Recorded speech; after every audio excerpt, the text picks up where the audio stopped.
जैसे कि हमें पता है कि वेब के ऊपर हर एसेट का, हर पेज का एक एक एड्रेस होता है जिसको हम यूआरएल बोलते हैं।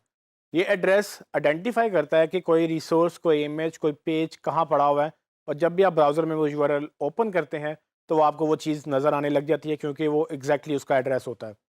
लेकिन अगर कोई चीज़ डिलीट हो जाए, उसका एड्रेस डिलीट नहीं होता।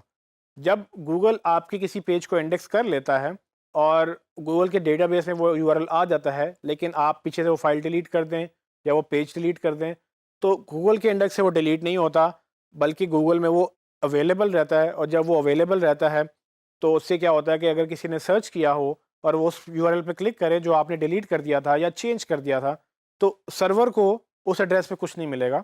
जैसे ही वो एड्रेस उस एड्रेस पे कोई जाएगा, तो आपको एक 404 एरर का वो एक 404 एरर दिखाएगा ब्राउज़र, जो कि आपको कुछ कभी-कभार इस तरह से नज़र आता है। ये 404 एरर बड़े डिफरेंट तरह से आप डिज़ाइन भी कर सकते हैं, लोग अपनी मर्ज़ी के 404 पेजेस भी बना लेते हैं। लेकिन इन शॉर्ट 404 का मतलब ये है कि वो एक एरर है कि चीज़ एग्ज़िस्ट नहीं करती। वो आपका एड्रेस गलत है, जिस पे कुछ भी एग्ज़िस्ट नहीं करता।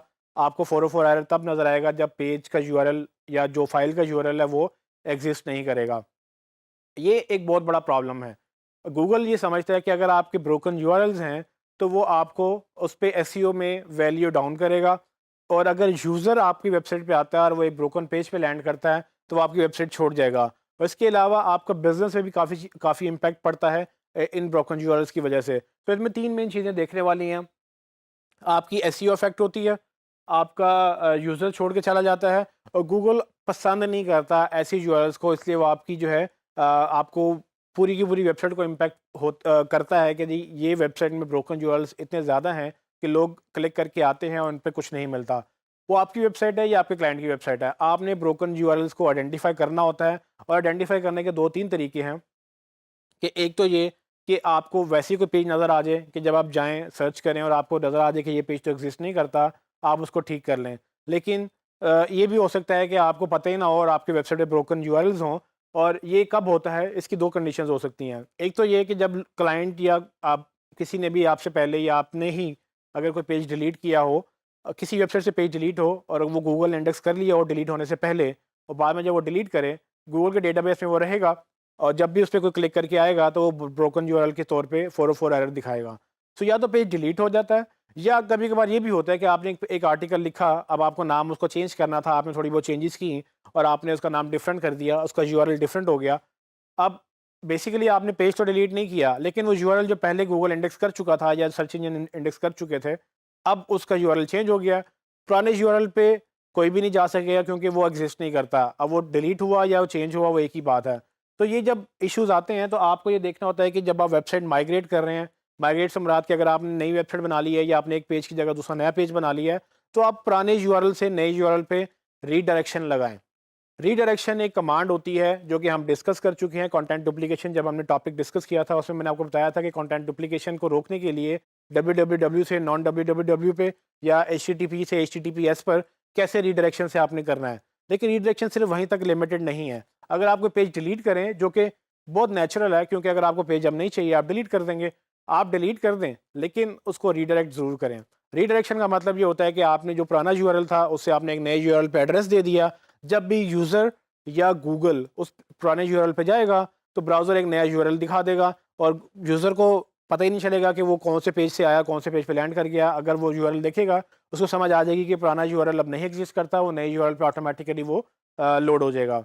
और गूगल जब ये देखेगा बिहेवियर कि हाँ भाई, एक पुराना यूआरएल था जो उसके डेटाबेस में था, जब वो उसको क्रॉल करेगा, वो देखेगा पेज एग्ज़िस्ट नहीं करता, लेकिन पेज के ऊपर एक 301 रीडायरेक्शन लगी हुई है, जिसमें होगा ये कि जब वो उसको ब्राउज़ करेगा तो एक नए पेज पे लैंड कर जाएगा।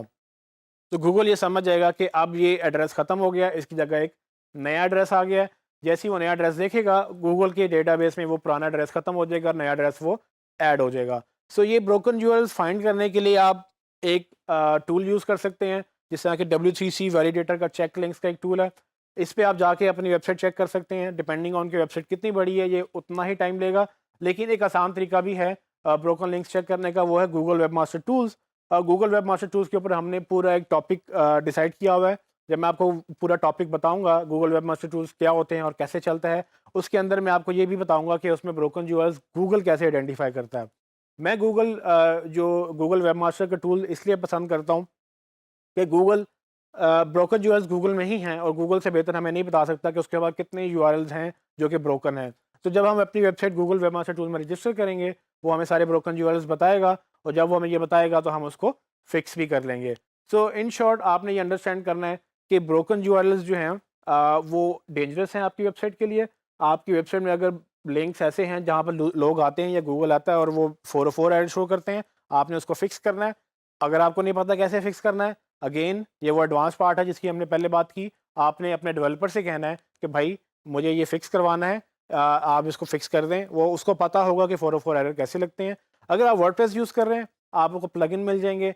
आप प्लगइन्स के तहत भी प्लगइन्स यूज़ करते हुए आप अपने ब्रोकन यूआरएल्स को खुद खुद भी फिक्स कर सकेंगे। लेकिन इन शॉर्ट अगर आपको नहीं पता, तो ये ऐसी चीज़ है जिसमें हेल्प मांगने में कोई मसला नहीं है। आप अपने डेवलपर से कहेंगे भाई ये ब्रोकन यूआरएल्स हैं, मुझे बता दो कैसे करते हैं, या मुझे कर दो।